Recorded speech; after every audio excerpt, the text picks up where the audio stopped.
আসসালামু আলাইকুম গাইস, কেমন আছেন সবাই? আশা করি সবাই অনেক ভালো আছেন। সো আজকে অনেক সুন্দর একটা মুহূর্তের মধ্যে আসছি। এই জায়গাটা হচ্ছে কর্নেস না, কর্নেস মানে এখানের পানিগুলো দেখলে আপনার মনটা ঠিক ঘুরে যাবে। খুব অস্থির জায়গা দেখেন।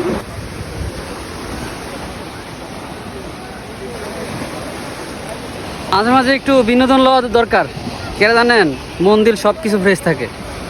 এই যে একটা জায়গার মধ্যে আসছি, এই জায়গার মানে কি বলবো, এখানে যে আসে তেই বুঝবো অস্থির একটা প্লেস। পানিগুলো দেখলেই শান্তি।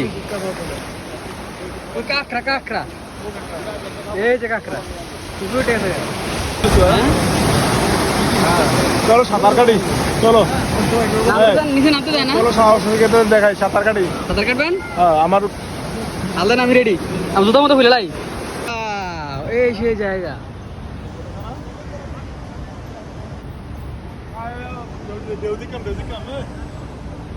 আচ্ছা,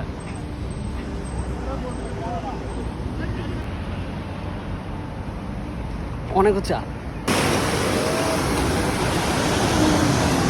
এটা একটা পর্যটন কেন্দ্র। আমি প্রথম তারা মনে করছিলাম মাইয়া, পরে দিই ফোলা আল্লাহর ঘরে আলার।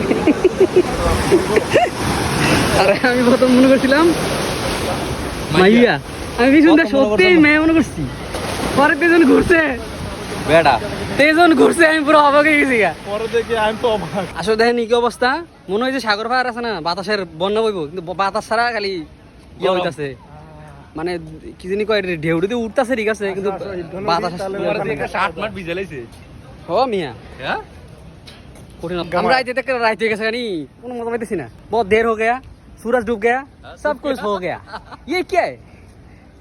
बहुत अंधेरा हो गया, इसलिए लाइट यूज कर रहा हूँ। সাইডে দিয়ে হেঁটে যাচ্ছি, এটাকে কি বলে?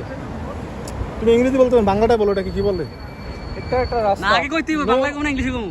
আচ্ছা, বাংলা বলবো না ইংলিশ বলবো? না, তুমি বাংলাটাই বলো। আগে কইলে ঠিক যেহেতু আছে। খাঁটি আমি দেখে তো আই এম অবাক।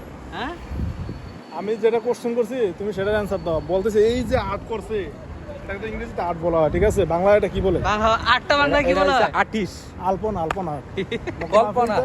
ঘুম থেকে উঠে মোবাইলটা হাতে কি করে জানেননি? প্রথম ঠেলায় ফেসবুকটা আঙুলটা জায়গা। আরে কি রে, ম্যাজিকে না। আচ্ছা, আসলে এটা কি এক ধরনের ফিতনা? এটা এক ধরনের রোগ ভাই, রোগ তো বুঝলাম, ধরে গেছে এটা। মানে আমাদের তো আগে ছিল না এটা। আর কোয়েন না ভাই, মানে সমুদ্রে ফার না, সমুদ্রে ফার তো অনেক বাতাস থাকানোর কথা। আসলে এনে এক ফোঁটা বাতাসও নাই। গ্রামে অবস্থা কি হয়েছে দেখছেন? আর মানুষকে দৌড় ভারে কেমন আল্লাহ জানে, এটা দৌড় পারতেছে। আমি বুঝি না আইটি অবস্থা, দৌড় ফেলে জানি কি অবস্থা হইব। হ্যাঁ, মানে তোমার অনুভূতিটা কি? মানে আমরা হাইটটা আমাকে এই অবস্থা হইতেছে, আর তারা দৌড় ভারে কেমনে? আমার কথা এনো ভাই। ওদের শরীরে বেশি